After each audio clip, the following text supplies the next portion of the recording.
And with today being the last day for our Toys for Tots campaign, we have seen a steady stream of people and organizations stop by 22 News today to drop off their donations. 22 News reporter Claire Overton is live in the studio with an update for us. Claire? Rich, the lobby and hallways are filling up, and there has been a steady stream of more donations this morning, including from local families, postal workers, and a large drop-off from one of the sponsors, the Yankee Candle Village. Seth Bassett, Director of Sales and Operations from Yankee Candle Flagship, said they had collection boxes throughout their local campuses, and their flagship stores were drop-off locations for the community. Together, Yankee Candle employees as well as community members gave back this holiday season with toys and items. So many, Yankee Candle Village needed a box truck to transport them.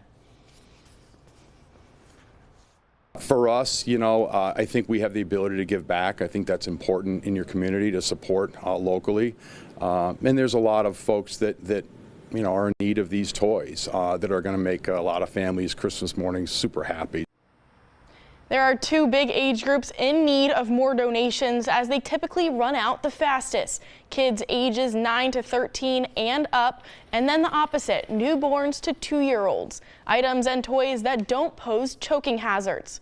The doors here at 22 News are open until 7 p.m. for the last day of donations. Now let's toss it over to 22 News Storm Team meteorologist Chris Pizakis, who is live in our lobby with 2 U.S. Marines. Yeah, that's right. We are here in our lobby ahead of the final day of our Toys for Tots campaign. I'm lucky enough to be joined by 2 of the finest Marines, of course, Sergeant Kyle Sinclair and also Corporal Seth Anderson. First of all, thank you so much, both of you, for being here today. Thank you for your service. I'm going to start with you, Corporal Seth Anderson. It is your first time being here. How's the turnout been? How's the experience been when it comes to Toys for Tots? So I didn't know much about Toys for Tots coming into this, being my first year, and I realized how big it was very fast. And at first it was very, hectic, trying to figure out how things work. And over time, it became very rewarding actually, and I enjoyed it a lot. Seeing the families happy, despite all the craziness and all the scheduling and organizing all the toys. I actually did enjoy my first year. And Sergeant, it's your third, not consecutive, but your third time doing Toys for Tots. How does this compare to other experiences you've had?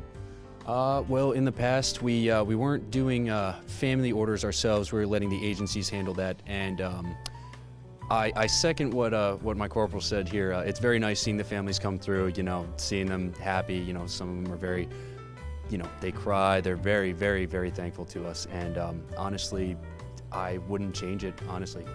Past years, it's been a little removed. It's very cut and dry, but I'm enjoying this year a lot more. So when it comes down to the toys, what are you still looking for? Age groups, gender, what are you looking for? It's ages 0 to 2 and 9 to 13. So the two opposite spectrums there. 0 to 2, not having toys with choking hazards is super important. We even with big plushies or stuffed animals with buttons in their eyes, we can't really give that away to an infant. But so that's the main group we're running out of, and pretty much for 9 to 13, really at 10, 11, 12, that's where it starts getting hard to give those toys out for kids. And now, when you collect all these toys, which you've already begun, where do they go, and how do you distribute these toys?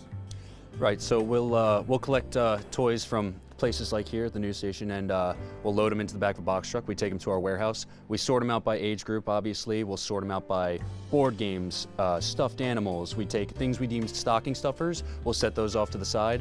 And then, like I said before, we have families come through the warehouse. They pick out what they want, obviously. We have a select number we can give out, but yeah, they come through and we just give them out. Great. Thank you so much for being here once again, and thank you for your service. And as I mentioned, it is the final day of our Toys for Tots campaign here at 22 News. There's all the information you need to know on your screen. Again, the final day.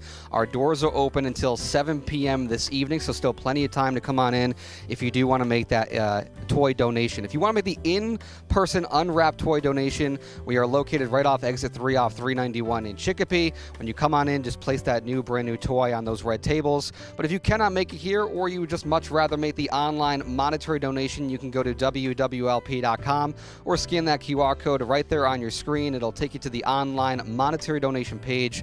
And again, all the monetary donations will go to purchasing toys for kids here in Western Massachusetts. But